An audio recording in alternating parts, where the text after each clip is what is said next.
Bonsoir à tous, bienvenue dans votre émission La Réunion Léla. La semaine aura été courte et encore chargée de chocolat, sans doute pour certains. Alors, on vous souhaite un week-end qui, j'espère, sera tout aussi intéressant. En tout cas, on débute le menu de l'émission.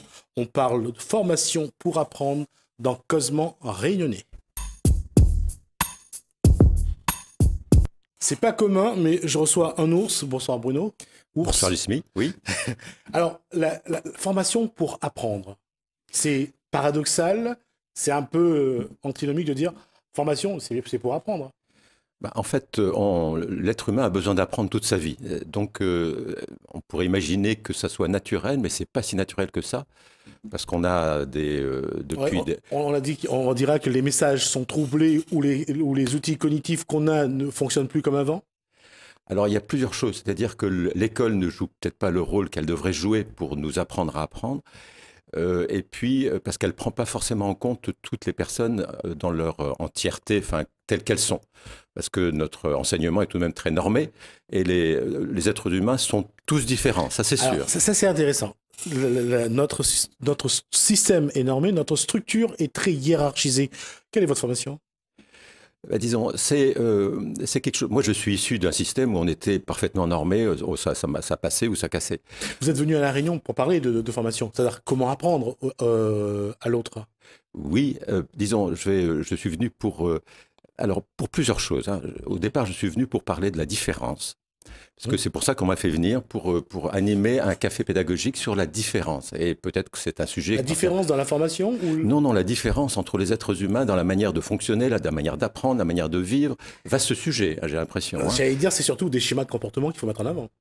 Il y a pas que ça. Il y a le fait aussi de découvrir qu'on est tous différents, qu'on a besoin de l'autre. Et c'est un sujet qui est vieux comme le monde, hein, la différence.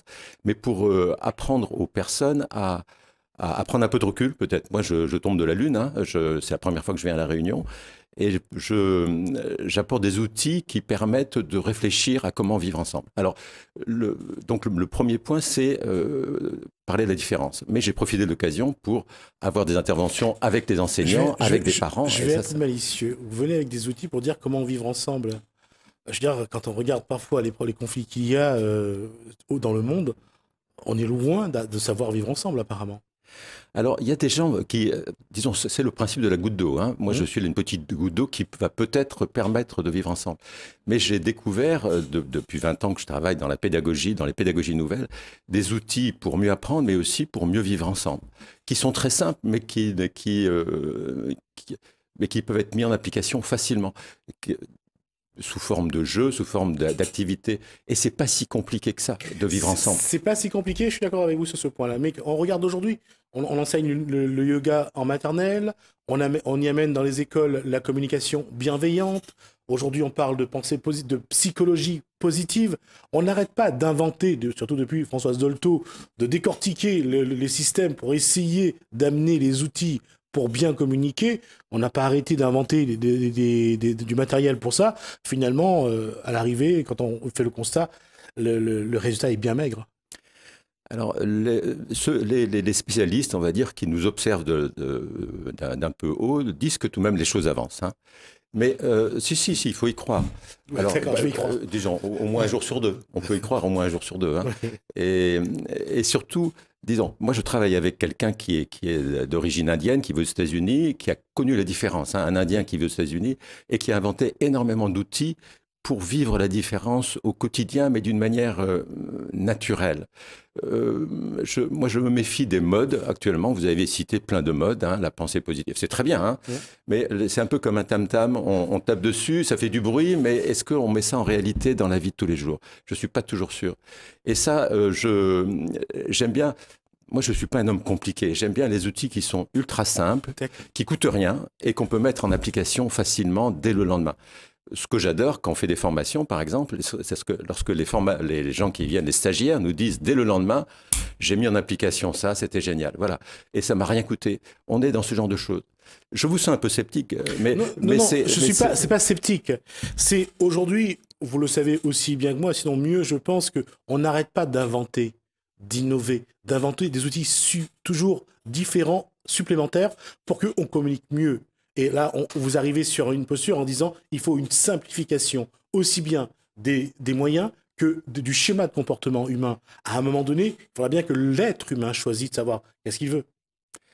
Alors, en fait, je suis toujours étonné de voir ce que je propose. En fait, Aristote disait la même chose. Hein. Il n'y a rien de nouveau sous le soleil, c'est ça. Oui. Il y a des modes qui arrivent. Et moi, ça m'agace un peu de voir des gens dire, voilà, il faut développer ceci. Je dis, mais relisez Aristote, il disait la même chose.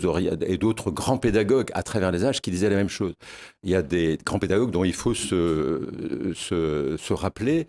Et d'ailleurs, moi, j'ai beaucoup d'admiration pour Philippe Mérieux, qui, lui, a beaucoup développé ce genre de choses. Appuyons-nous sur les vieux pédagogues. Vous êtes là pour les cafés pédagogiques donc, de Monsieur Comte. Oui. Là, on est bien sur la pédagogie, sur les méthodes d'enseignement.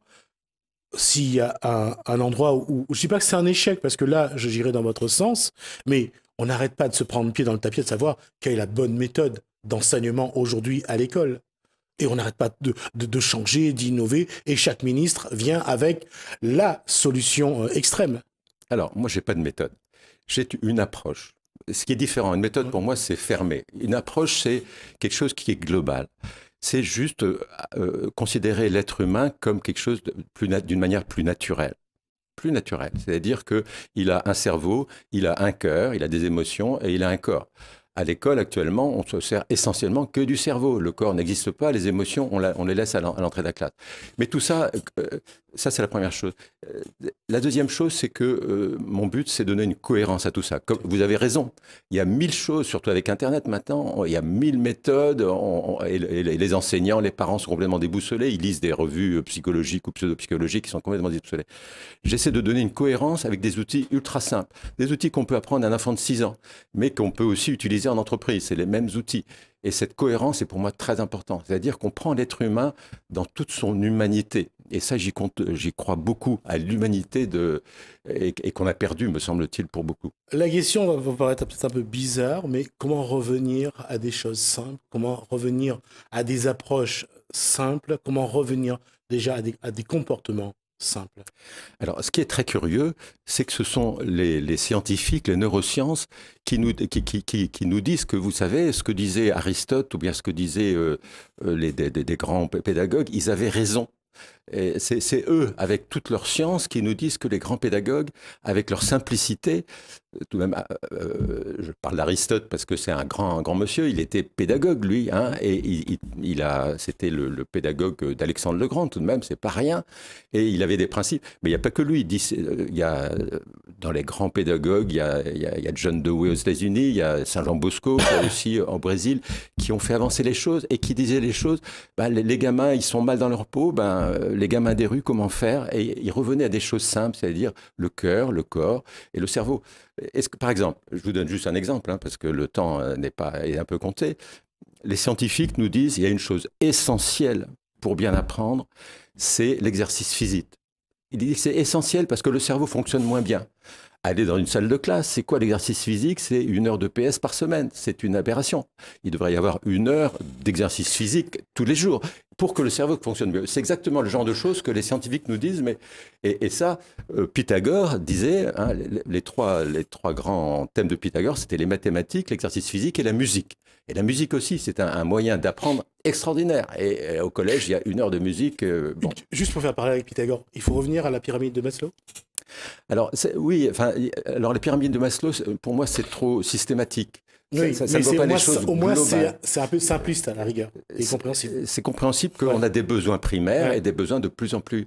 Mais pour moi, tout est lié. Et ça commence, attention, et ça commence très très tôt. La pyramide de Maslow, on voit ça pour l'enfant qui a grandi, le jeune adulte. Moi, je m'intéresse... Parce qu'au bout, au moins, il y a de l'épanouissement, l'affirmation. Oui, alors... Là encore, je me méfie des effets intellectuels. D'accord, j'ai compris. Vous avez compris. Voilà. D'accord. Mais ça pose un problème parce qu'il faudrait faire un choix. Il faut faire un choix aussi bien sur les outils ou les approches et sur j'allais dire, le schéma de l'individu, que ce soit son comportement ou son fonctionnement. Mais c'est pas tellement des choix, c'est quelque chose de naturel. Est-ce que c'est... Enfin, pour un parent, prendre un enfant dans ses bras et lui faire un câlin, on va dire que c'est naturel. Eh bien, il y a plein de parents qui ne le font pas. Et au bout du compte, les scientifiques nous disent, eh ben, c'est dommage parce qu'il aura des problèmes à l'école, par exemple, ce genre de choses. Donc le naturel, quelque part, on l'a oublié. C'est un retour à l'évidence, ce genre de choses. Je vais vous prendre un petit peu à votre propre piège. Vous ne voulez pas que ça soit une méthode, mais que ce soit une approche. Oui. Mais à un moment donné, il faudra faire un choix. Un choix entre quoi et quoi? Bah justement, vous ne pouvez pas que faire des approches. À un moment donné, il faudra voir qu'est-ce qui marche, qu'est-ce qui marche pas. Alors, ma manière de faire, en particulier avec les enseignants, c'est leur dire, vous êtes enseignant, c'est très bien. Je vais vous donner un petit plus. Je ne leur dis pas du passé faire table rase, un petit plus. Vous ajoutez un élément à ce qu'ils font déjà. Un élément déclencheur. C'est-à-dire, moi je suis pour le micro-changement. J'aime bien cette histoire d'une prof qui a dit, moi je vais essayer le micro-changement, qui avait décidé de sourire un petit peu plus à ses élèves. Et vous imaginez pas, au bout du compte, le résultat qu'il y a eu. C'est ce genre de micro-changement que je suis. Moi, je crois au micro-changement. Je ne crois pas aux grands trucs, il faut plus de moyens, il faut que, je sais pas, bien sûr, il faut des moyens, il faut des choses. Mais je crois au micro-changement profondément humain. Et c'est ça qui m'intéresse. Alors, on va dire que c'est freudien et on travaille sur l'inconscient. Oh, alors là, j'aime pas trop, hein, j'aime pas trop. Mais non, écoutez, lorsqu'une fleur pousse, est-ce que c'est l'inconscient qui l'a fait pousser? Elle pousse naturellement. La fleur, elle pousse naturellement, mais le regard de l'individu sur la fleur est peut-être pas la même. Alors là, ça se discute. Ouais. Est-ce que le fait de lui parler gentiment, elle pousse mieux? Peut-être, hein, peut-être. Mais le fait d'avoir un regard positif, c'est... vous imaginez pas, quand on discute avec les gens, avec des enfants, avec des parents, avec des enseignants, comme c'est difficile d'avoir un regard positif et naturel sur les gens. Donc moi, je ne suis pas pour un changement en tant que tel. Je suis pour ce micro-changement de revenir à quelque chose de... Enfin, je dis souvent que c'est le paradoxe parce que c'est surtout le milieu éducatif qui est toujours en perpétuelle réflexion pour savoir quelle doit être la bonne méthode. Et on le voit, il y a les chiffres de l'OCDE, les statistiques, il y a les classements. Mais l'Occident dit toujours être la civilisation la mieux avancée, en tout cas elle le croit, et tant mieux pour elle. Mais le problème, c'est que quand elle regarde à côté, les autres civilisations, en tout cas les autres façons d'être, il se rend compte que la sienne n'est pas si bien que ça. Donc, il y a des moments, il faudra peut-être aussi qu'on se regarde en se disant, là, on s'est trompé quand même sur pas mal de points. Je crois que dans ce que vous dites, le problème, c'est la solution qui est trouvée. C'est-à-dire qu'on dit que tout le monde doit évoluer pareil. Et c'est ça, c'est-à-dire il faudrait une méthode. Est-ce que tout le monde doit évoluer pareil? Évidemment que non. Évidemment que non, on est tous différents. Alors pourquoi faut-il imposer aux autres son évolution? C'est ça l'erreur gravissime. Alors sur lequel on est en train de revenir, c'est-à-dire on prend de plus en plus en compte tout ce qui est les 10, hein, vous savez, les TDAH, tout ça, ça commence à être pris en compte. Mais on considère à prendre conscience que tout être humain est différent et que c'est une absurdité de le faire rentrer dans le même moule. Et alors, l'éducation, évidemment, ça a permis de développer des choses, de mettre 35 élèves dans une classe. Mais en fait, il y a 35 individus différents. Et moi, j'apporte des outils parce que les profs disent « Mais comment voulez-vous que je fasse avec 35 personnes différentes ?» J'ai dit « Mais on peut, la diversité et la richesse. » Et vous savez très bien, pour un enseignant, parler à 35 personnes en même temps, dans la même classe, pendant 1 heure, c'est du travail. C'est justement pas ce qu'il faut faire. Et je leur apprends qu'il y a d'autres manières de faire que leur parler pendant 1 heure. C'est beaucoup plus intelligent de tirer parti de l'intelligence collective des élèves. Et on boucle la boucle pour ce que vous voulez dire, c'est de vivre ensemble finalement. Absolument. Et d'apprendre ensemble. Et de grandir ensemble. Parce que le prof doit grandir autant que ses élèves, à mon avis. Et le parent doit grandir autant que ses enfants. Et malheureusement, on a l'impression qu'il y en a qui veulent plus grandir ou alors qui croient qu'ils ont déjà totalement grandi, que ça ne pourra plus aller plus loin. Alors, il faut avoir de l'espoir, au moins un jour sur deux. Au moins un jour sur deux. D'accord. Je vais garder ça comme image pour une ours. Merci. Je rappelle donc que vous allez animer donc des cafés pédagogiques donc sur le vivre ensemble, sur la formation sur la différence. Pour apprendre sur la différence. Et j'espère que j'aurai l'occasion de venir y assister. Et je continuerai à vous embêter sur vos certitudes. Merci beaucoup. Merci Bruno Ours. On va nous juste passer à toujours dans l'apprentissage, puisque Jessie Ferrer, elle est conteuse, connue et reconnue. Elle a trouvé une astuce pour parler du maloya aux enfants. Elle associe les lettres du mot maloya à d'autres mots. M pour maman, A pour amour, L pour lumière. On va l'écouter. Qu'est-ce qui captive l'enfant au moment où Jessie Ferrer commence à rentrer dans son personnage, à vivre son personnage et à parler de la Réunion? Écoutez, il faut toujours trouver des mots faut toujours trouver des sens, surtout les mimiques. Parce que les enfants, ils aiment bien les mimiques. Parce que les mots, des fois, ça les énerve un petit peu. Mais quand on donne des mimiques dans un autre sens, au niveau musical, avec des mots qui font rire, des mots qui sortent de l'ordinaire, sur les animaux, sur la nature, sur tout ce qu'il y a. Mais moi, cette année, la chose que moi j'ai pris pour que ça captive l'enfant, j'ai travaillé sur le mot Maloya, en donnant le sens de chaque mot, en faisant un acrostiche, c'est-à-dire le M ça veut dire quoi, le A, tout ce que ça peut représenter pour eux, avec sous une forme le langage des signes. Donc ça a été un autre sens pour eux et une autre découverte. Et les enfants, ils étaient passionnés parce que ils ont trouvé des mots. Ils m'ont dit c'était quoi le M. Il y a d'autres qui n'ont pas trouvé, mais il y a certains qui disent oui, mais nous le M ça peut nous faire penser à notre maman. Le A, amour. Le L, la lumière. Le O, ouvert. Le Y comme le yin et le yang. Et le A comme l'amitié.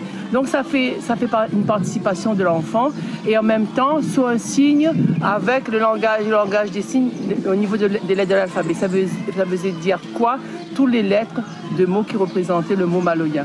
Et donc ça les a captivés sous notre angle. Donc c'est trouver comment faire pour que l'enfant soit captivé et aussi peuvent entrer dans ce sens qui dit le mot Maloya. Et aussi les expliquer pourquoi le Maloya, c'est quoi le Maloya, parce que des fois on les emmène là, mais ils n'ont pas le sens vraiment du mot Maloya. Quand on leur demande qui chante le Maloya, ils te disent Bob Marley, Maître Gims, moi ça me surprend un petit peu. Mais donc après on donne qui vraiment, pourquoi le Maloya, qui est le Maloya, pourquoi cette journée-là, c'est pas une journée de sortie comme ça, c'est une journée intense qui a été mise, ça fait 6 ans qu'on a mis ça. Et puis le Maloya a été reconnu par l'UNESCO. C'est le monde, donc je parle du monde. Moi je dis, le monde c'est la terre. Nous on est un grain de sable, mais dites-vous bien, dans ce grain de sable-là, il y a eu ce mot Maloya qui a fait exploser cette musique-là. Donc les enfants, ils se sentent un petit peu mieux, un peu concernés quand on parle de ça. Je dis, il ne faut pas avoir peur de parler comme ça, parce que c'est une chose importante. Ça fait la 6e édition. Et que des fois on oublie de dire pourquoi on fait ça. Donc il faut insister, il faut dire, il faut imposer aux gens à dire le Maloya, c'est pas une affaire comme ça, c'est pas banal, c'est pas seulement un tel ou un tel qui chante, mais c'est aussi la force, c'est aussi la culture. Le Maloya c'est une vie, il y a des gens qui ont donné leur vie et on a pris leur vie pour mettre en place ce mot Maloya. Avant il n'y avait pas, quand les esclaves chantaient cette chanson pour retirer leur souffrance de la douleur du travail, il n'y avait pas ce mot Maloya, c'était danse. Voilà, ils étaient en transe, ils dansaient. Après, quelqu'un a trouvé ce mot Maloya, je ne sais pas si c'est un scientifique ou un philosophe, ce mot Maloya a été vendu partout dans le monde entier et je trouve que c'est joli, pour moi c'est belle. Et tous ces mots, on essaye de travailler sur la croustille. C'est pour ça que je dis il faut bien détailler. Le M, maman. Le maman, c'est la vie. Le A, c'est l'amour. Le L, c'est la lumière. Le O, c'est comme ouvert la porte, ouvre l'esprit qui donne la liberté. Et puis le Y, c'est comme le yin et le yang, de temps en temps, Tanguy, Tanga, par-ci. Et on revient sur le mot de la fin, l'amitié, l'affection. Voilà. Et je trouve ça c'est joli. Pour moi, c'est comme ça. Et moi, je suis toujours à la vieille école et je trouve que de temps en temps, la vieille école peut redonner des choses à cette nouvelle génération qui ne connaît pas vraiment leur histoire. Et moi, je me dis, comme mon papa Serge, mon papa de Keladano, barbouille pas notre mémoire, gaspille pas notre histoire. Et moi, je reste là-dessus, c'est ce mot de la fin. On est avec un groupe de gospel, la Malagasy Gospel. En tout cas, je ne connais personne. Je ne sais pas qui ils sont. On va juste les découvrir. Bonsoir. Bonsoir. Alors, vous êtes monsieur José Luis Guidao. D'accord, là, j'ai rien compris. José Luis Guidao, qui vient d'Espagne. Enfin, j'avais compris, mais je vais répéter. Bonsoir. Foula, bonsoir. Foula, je viens de Madagascar. D'accord, quelle région? Tulia, au sud. D'accord. Alors, on va faire simple. Association Eau de Coco. C'est quoi? Voilà, alors l'association Eau de Coco est née à La Réunion il y a 2 ans pour soutenir un projet d'éducation de base qui a à Tuléa, c'est le programme d'éducation de base Bel Avenir, dont il y a tous ces filles qu'on voit aujourd'hui ici, qui vient d'une activité musicale de ce programme à Madagascar qui s'appelle Malagasy Gospel. D'accord. Voilà. Comment ça se passe avec Otobo, j'allais dire comment, à Madagascar? Mais très bien. Dans la vie de tous les jours, comment ça se passe? Qu'est-ce que vous faites? Mais en fait, nous faisons beaucoup d'activités au niveau de l'environnement social, éducatif, c'est une éducation de base en général. Et nous faisons beaucoup d'activités, surtout on a un centre art et musique. Donc dans ces centres, il y a 800 jeunes. On fait des percussions pour les filles, Madagascar gospel. On a aussi des fanfares, des cirques, guitare, piano. Et pourquoi on a fait ces programmes? Parce que comme ça, les jeunes, ils ne font pas faire des conneries, se promener. Et voilà, ils sont chez nous pour faire des activités. Et surtout, on a beaucoup de problèmes sur la grossesse précoce. D'accord. Donc c'est pour cela, parce qu'il y en a toujours qui demandent pourquoi ce sont des filles. Vu que c'est les filles qui ont beaucoup de problèmes à Madagascar. Alors on travaille plus, il y a d'autres activités aussi pour les garçons, mais plus des filles pour les protéger. Comme ça, elles sont avec nous, elles ne sortent pas les soirs, ils ont leur temps avec l'association, dans des centres, etc. pour agrandir leur activité et surtout pour les éduquer, etc. Et il y a sorti à l'Europe. Aujourd'hui, on est à La Réunion. On est vraiment ravis d'être là aujourd'hui avec vous. D'accord. José Luis, la question c'est d'où est venue cette idée Otkoko et pourquoi utiliser la musique pour l'intégration? Voilà. Alors, cette idée de Coco est née il y a 25 ans au Cambodge. Voilà, c'est loin, c'est en Asie. Alors j'étais jeune vétérinaire et j'ai commencé cette activité. Je confirme, le temps est passé. Hein. Voilà. Ouais. Voilà. Et alors, ça fait 25 ans, alors j'ai laissé mon travail de vétérinaire parce que je pensais qu'avant les animaux, il y avait les personnes, les personnes qui étaient très déshéritées, les femmes, les enfants. Et alors, j'ai commencé une activité en solitaire et puis tout de suite, ça a continué, les gens ont appuyé cette initiative et puis on a travaillé aussi au Rwanda, au Brésil, on est au Cambodge, à Madagascar. Qu'est-ce que vous avez mis en place au Cambodge? Alors au Cambodge, il y a un centre de formation des familles des rues. C'est un centre aujourd'hui. Vous réceptionnez des enfants de quelle situation? Et voilà, alors nous, c'est toujours des enfants très déshérités, issus des foyers, avec des familles monoparentales, des mamans sans travail, plein d'enfants, enfin, une situation très, très pauvre. Et on essaie de leur donner une formation, une éducation et un métier pour devenir autonome un peu plus tard. D'accord. Qu'est-ce qui a amené un vétérinaire espagnol au Cambodge il y a 25 ans? Mais écoutez, voilà, je ne voulais pas rentrer dans les cadres. Alors, je vois les cliniques vétérinaires par ici. L'autre jour, tout à l'heure, j'ai fait un commentaire à un ami. Oui, j'aime pas ça. Alors, je voulais faire mon travail de vétérinaire, mais dans des endroits où je n'allais pas être payé, je me donnais pour les gens. Alors, à ce moment, il y avait la guerre des Pol Pot en 92. Et puis, je suis parti là-bas pour essayer de soigner les animaux et de faire de l'agriculture pour les gens. Et tout de suite, j'ai vu qu'il y a une réalité sociale énorme, autre que justement l'agriculture et l'élevage. Et tout de suite, j'ai voulu aider. Alors, j'ai laissé mon métier, ma carrière, et je me suis mis là-dedans. Et 25 ans plus tard, on est toujours là avec plein de monde autour. Donc, c'est au Cambodge qu'a été créée l'association Otkoko. Voilà. En quelle année ça a été créé à Madagascar, Otkoko? C'était 20 ans, depuis plus de 20 ans avec lui, mais avec l'association avec ses filles au sud, ça fait 15 ans déjà. 15 ans. Combien de personnes depuis 15 ans? Je parle, au Cambodge, c'est loin, on ne parlera pas du Cambodge, on va parler de Madagascar. Combien de personnes à Madagascar dans cette association depuis 15 ans? Alors, nous, on travaille autour de 30 000 jeunes et enfants. 30 000 jeunes et enfants avec leurs familles. Alors, ça fait une grande communauté de gens au sud de Madagascar. Mais le plus important pour nous, c'est les enfants et les jeunes. Mais sans oublier que quand ils rentrent à la maison, il y a une famille qu'il faut aussi mettre dans les coups, il faut aussi éduquer, il faut aussi travailler avec les mamans qui n'ont pas de moyens. Ça fait beaucoup, beaucoup de gens. Et des programmes toujours vers l'éducation de base. Quoi qu'on fasse, c'est pour donner une école de la vie, pour donner un savoir-faire, une formation, mais tout en étant, justement, et on complète beaucoup ce que disait vous là, c'est qu'il n'y a pas de loisirs. Et sortir à Madagascar les soirs, c'est pour rien faire, c'est pour tomber enceinte. Alors nous, on essaie de donner un cadre... C'est pas un bon loisir, toi, tomber enceinte? Non, c'est pas un bon loisir. Ma question, c'est depuis 15 ans, comment la population malgache perçoit l'association? Comment les personnes viennent vers vous? Et comment vous vivez avec elles, avec ces personnes? En fait, nous, quand nous étions arrivés dans le sud, vu qu'il y en a beaucoup de cas... on va juste préciser, quelles régions sont concernées par l'association? C'est toute Madagascar ou il y a les régions du sud seulement? Non, il y a les sièges à Tulia, mais nous, on a aussi à Fenaratsu. Et voilà, et sur la route un peu, parce qu'on a une autre école là où il y a les saphirs.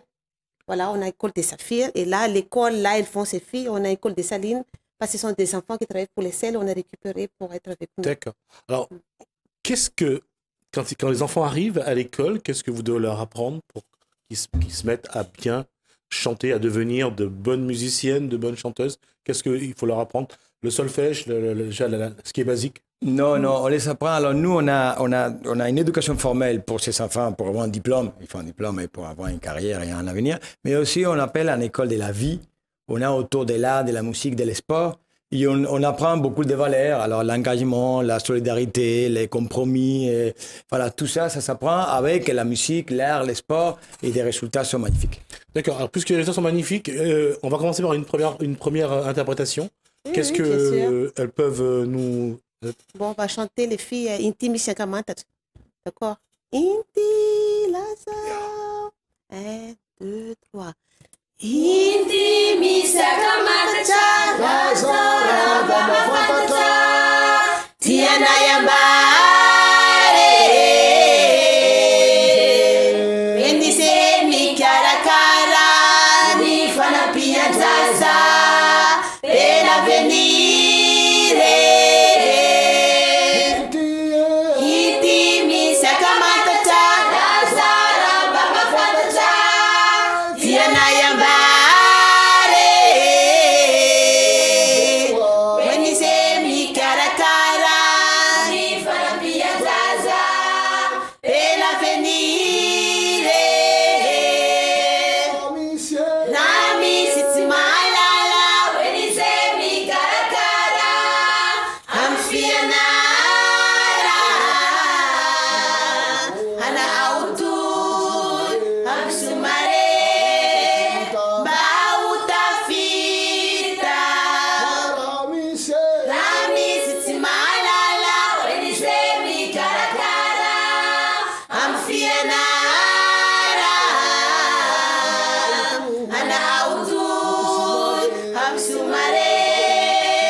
Là, aujourd'hui, ce groupe, la magazine Gospel a 15 ans. C'est aujourd'hui un groupe qui est connu dans le monde, je suppose, puisque vous faites des spectacles dans le monde. Alors, connu, ça fait 10 ans que c'est... Alors, Bel Avenir, ça fait 15 ans qui est né, mais Malagasy Gospel, ça fait 10 ans. Alors, on a fait déjà, c'est la 25e fois qu'on fait une tournée internationale. C'est à La Réunion pour la première fois, mais on est connu beaucoup en Europe. On fait 2 ou 3 fois ce qu'on appelle un échange interculturel. Parce que pour nous, ce n'est pas une tournée, ce n'est pas des artistes, c'est des gens qui vont rencontrer la jeunesse d'autres pays pour pouvoir échanger, mais ça fait quand même 10 ans. Une question qui a posée, c'est comment vous financez l'association? Comment vous financez l'éducation? Parce que c'est l'éducation. Voilà, c'est l'éducation avant tout. Alors, c'est financé par... Alors, on cherche des fonds privés, publics, on est toujours à la recherche des financements, des sponsors, des gens de bonne volonté. Chaque fois qu'on vient dans un endroit, par exemple à La Réunion, l'association de Coco et d'autres partenaires locaux nous facilitent la vie de tous les jours. Voilà, c'est compliqué, mais c'est pas impossible. D'accord, on va essayer de voir si, est-ce que vous, il y a des coordonnées auxquelles on peut vous joindre. Donc on va le prendre dans un instant, on va prendre les coordonnées. Alors, vous avez d'autres spectacles, donc à partir du 7 juillet, 6-7 juillet, donc... 7 juillet. Avril, mais pourquoi je suis juillet, moi? Je suis parti, il faut vraiment que je parte en vacances. Donc, le 7 avril, alors, quelles sont les dates des autres spectacles? Voilà, alors le 7 avril, c'est à la Possession, à 19h. C'est le gymnase Daniel Narcisse. C'est à la Possession, donc. Oui, voilà. Et puis le dimanche, 8 avril, c'est à Saint-André, c'est la dernière date, à l'église des Champs-Bornes. D'accord. On va essayer les de... 2 dernières dates. Alors, chaque spectacle, c'est combien... À vos souhaits. Chaque spectacle, c'est combien de chants, d'adaptation? Alors, c'est à peu près 1h30 de chants de gospel à Malgache, ça fait une vingtaine de chants. Et on raconte vraiment les pourquoi de ces filles, d'où elles viennent. Enfin, on raconte l'histoire de tous ces projets, c'est beau à voir. Ma question, madame, c'est les parents de ces personnes, quand ils viennent vous voir, ils viennent discuter avec vous, quelles sont leurs attentes, leurs besoins, et qu'est-ce que vous, à travers l'association, vous leur apportez? En fait, les parents, ils sont contents que les enfants soient avec nous parce qu'il n'y a pas beaucoup de moyens pour les parents, bien sûr. Et les filles avec nous, ils sont vraiment contents, ils sont motivés. Mais pour nous, les filles sont avec nous. Les enfants, on dit, parce qu'il y a des garçons aussi, pas seulement des filles, mais obligatoire d'aller à l'école. Donc, nous sommes là pour leur avenir. D'accord. Voilà. Par contre, si on peut donner un mouchoir à la jeune fille qui est là, je pense que ça va l'aider. La question, c'est aujourd'hui, dans la démarche où vous êtes, est-ce qu'il y a, dans l'évolution même de leur environnement, est-ce qu'il y a une évolution? Mais surtout au niveau de la mentalité, est-ce que ça se sent qu'aujourd'hui, il y a une autre façon de voir l'avenir, de voir l'éducation? Est-ce que ça se voit et ça se sent? Mais oui, bien sûr, parce qu'on est là pour ça. Hein. On est là pour l'éducation, pour améliorer les vies de tous ces jeunes. Mais je pense que depuis qu'on est sur place, même les autorités sont vraiment contents avec tout ce qu'on fait. Tout ce qu'on fait avec leur population. Parce que vu que les enfants, il y a beaucoup d'enfants qui vont à l'école. Dans les quartiers, là, ça n'existait pas l'école. Mais aujourd'hui, on a 1400 enfants dans cette école. Mais vous savez qu'on a commencé à 32 enfants. Ce qui veut dire que vous avez construit les écoles aussi. Oui, voilà. Oui, toujours les briques rouges, je suppose. Toujours le brique en terre, toujours avec de la terre, de l'argile. Alors, il faut dire, moi, je vais renforcer ça. Justement, nous, on travaille depuis toujours pour un changement de comportement, de mentalité. Alors, tous les pays, Madagascar, c'est pas un pays facile. Et il y a des mentalités qui sont compliquées. Il y a quand même un contexte qui est difficile. Et alors, tout ça, chaque fois qu'on fait quelque chose, il faut compter sur le contexte, sur la culture locale. Mais bon, je suis sûr, justement, on a déjà des enfants qui sont aujourd'hui universitaires, on a des bons résultats, qui travaillent même chez nous au sein de l'association. Il y a une évolution.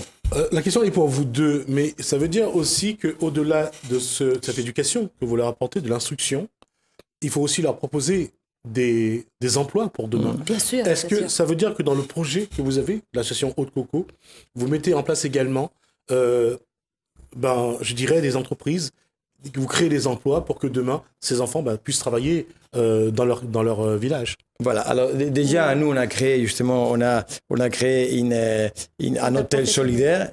Un hôtel solidaire où il y a déjà une vingtaine de personnes qui sont salariées de cette association. On a un centre de formation professionnelle. Alors, on va essayer de faire un peu de la pub. Alors, c'est quoi un hôtel solidaire? On va voir si je peux vendre. L'hôtel solidaire Manguil. C'est à 28 km au nord de Touléa. C'est une beauté. Vraiment, c'est un hôtel super au bord des baobabs et qui aide à l'association. D'accord. On va essayer de vous envoyer le maximum de monde pour que demain, ça puisse... Ça rentre, il n'y a pas de problème. On réserve vraiment. Merci. Voilà. Et ce qui manquait d'autre, je disais que... Ça va aller. Je disais qu'il fallait... c'est la clim. Je disais qu'il fallait créer du travail. Donc, l'hôtel, le tourisme... Il y a aussi la pêche, il y a aussi l'agriculture. Alors, l'agriculture, pas trop, parce qu'on est dans une région très sèche. La région sud, une grande sud de Touléa, c'est très sèche, mais la pêche, il y en a beaucoup. Il y a beaucoup de petits métiers, l'hôtellerie, la restauration, la petite formation mécanique, menuiserie. Il y a plein de choses. Nous, on est là-dedans. Et on a des bons résultats. Alors, on n'a pas tout ce qu'on voudrait, mais ça avance. Mais pour compléter ça, en fait, nous aussi, on a aussi des centres professionnels pour apprendre des métiers pour les jeunes. Donc, et les filles qui sont un peu plus grandes, qui ne peuvent plus déjà aller à l'école parce qu'il y en a qui commençaient très tard avec nous. Il y a un centre professionnel adapté pour eux. Donc, il y a l'hôtellerie, les boulangeries, couture, etc. là-dedans. D'accord. Il nous reste 4 minutes. Alors, je vous proposerai, on va écouter une dernière interprétation. Après, on va conclure cette partie de l'émission. D'accord. Allez-y, je vous... Alors...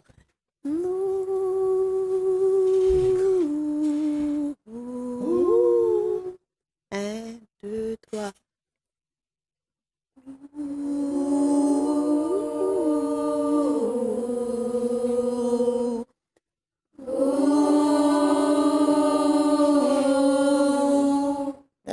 Répète.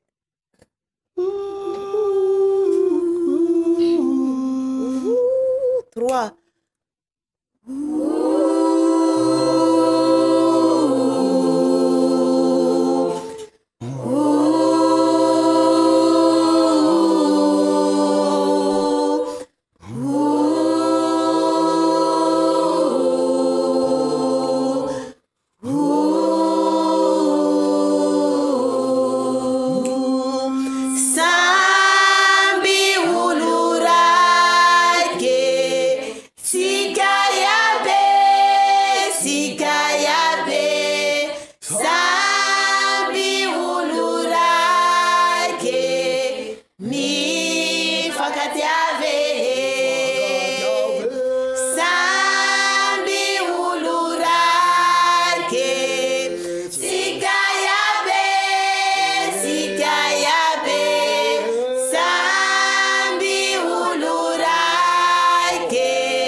j'ai dépassé les 20 minutes qui ont été imparties. Alors, juste rappeler les dates de vos derniers concerts à La Réunion. Voilà, c'est samedi 7 à 19h à la Possession, Ginaps Daniel Narcisse, et le dimanche à Saint-André à 18h30, Église des Champs Borne.